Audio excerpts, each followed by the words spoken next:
तो नमस्ते दोस्तों, फिर से एक नए मज़ेदार सी रेसिपी लेकर आए हैं आपके सामने। तो हमारे चैनल में आपका बहुत बहुत स्वागत है। तो हमने लिए है सिंपल सा जो हम लोग घर में खाते हैं मुरमुरा। तो उसमें बस 2 चम्मच बेसन डाल दो घोलकर, तो आपके बहुत सारे पैसे बच जाएंगे। तो आइए दोस्तों बनाना देखते हैं।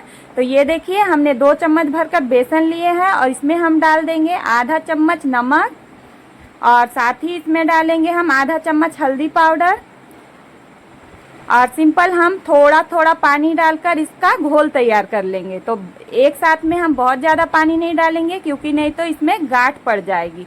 तो चलिए हम घोल को तैयार कर लेते हैं। तो आखिरी में हम आपको बताएंगे भी कि किस तरह का हमारा घोल होना चाहिए। तो ये देखिए हमारा घोल जो है बनकर तैयार हो गया। तो इस तरह का हमारा मीडियम थिकनेस का घोल होना चाहिए। तो दोस्तों हमने लिए हैं 4 उबले हुए आलू। तो इन आलूओं को एक बर्तन में हम डाल देंगे। तो ये आलू जो है पूरी तरह से ठंडी कर लिए हैं हमने। तो अब हम एक कांटे की चम्मच से इसको अच्छे तरह से मैश कर लेंगे। तो ये देखिए हमने अच्छी तरह से मैश कर लिए हैं आलूओं को। तो अब हम इसमें डालेंगे एक मीडियम साइज के गाजर को हमने इस तरह से कद्दूकस कर लिए हैं। तो इसको भी हम डाल देंगे। तो एक जरूरी बात, कुछ लोग ऐसे भी होते हैं जो कि गाजर को छोटे छोटे टुकड़ों में काट कर डाल देते हैं। तो उस तरह से गाजर डालने से गाजर जो है पकते नहीं है। तो इसी तरह से घिस कर डालिएगा। अब हम डालेंगे 5-6 हरी मिर्च को इस तरह से बारीक काट लिए हैं। तो इसको भी हम डाल देंगे। 1 चम्मच कद्दूकस किया हुआ अदरक डाल देंगे और साथ ही हम डालेंगे हरे धनिया की पत्ती। तो अब हम दोस्तों कुछ और मसाले इसमें ऐड करेंगे। तो आइए हम बताते हैं। तो आधा चम्मच लाल मिर्च पाउडर डाल देंगे, आधा चम्मच गरम मसाला, आधा चम्मच जीरा, आधा चम्मच धनिया पाउडर, 1 चम्मच भर के चाट मसाला, स्वाद के अनुसार नमक।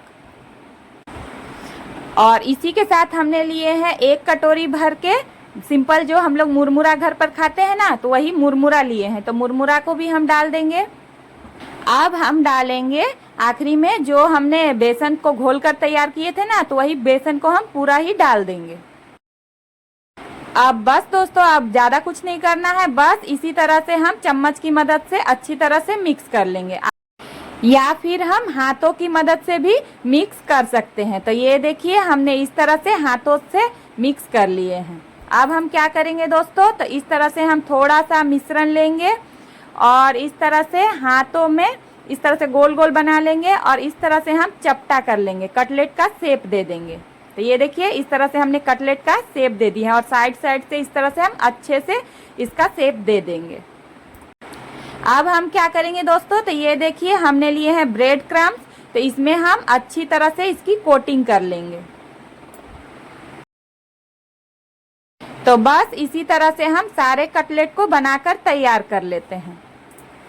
तो दोस्तों इस तरीके से आप एक बार बनाकर ट्राई जरूर करिएगा। यकीन मानिए बहुत ही टेस्टी बनते हैं। और इस तरह से बनाकर तैयार करिएगा तो आपके पैसे भी बच जाएंगे। तो इस तरह से आप बनाकर ट्राई जरूर करिएगा। तो इसी तरह से हम सारे को बनाकर तैयार करके रखते जाएंगे।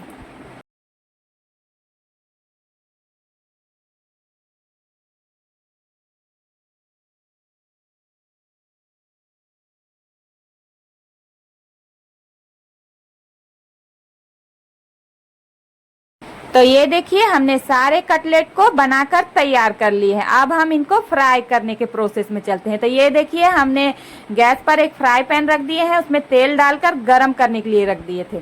तो ये देखिए हमारा तेल जो है अच्छे से गरम हो गया है। तो अब हम एक एक करके सारे कटलेट को डालते जाएंगे। सारे नहीं दोस्तों, सिर्फ और सिर्फ 4, क्योंकि 4 ही इसमें आएंगे।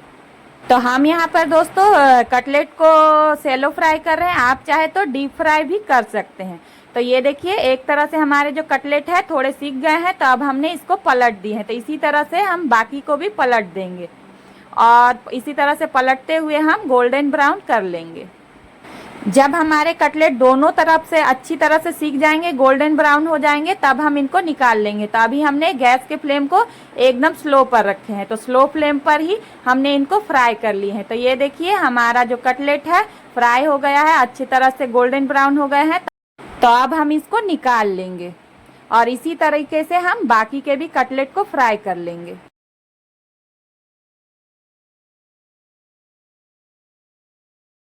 तो ये लीजिए दोस्तों, हमारे मुरमुरे से बने कटलेट बनकर तैयार है। तो हमारी आज की यह रेसिपी थोड़ी सी भी अच्छी लगी हो तो प्लीज़ दोस्तों वीडियो को एक लाइक कर दीजिएगा और ज़्यादा से ज़्यादा शेयर कर दीजिएगा और एक कमेंट भी कर दीजिएगा।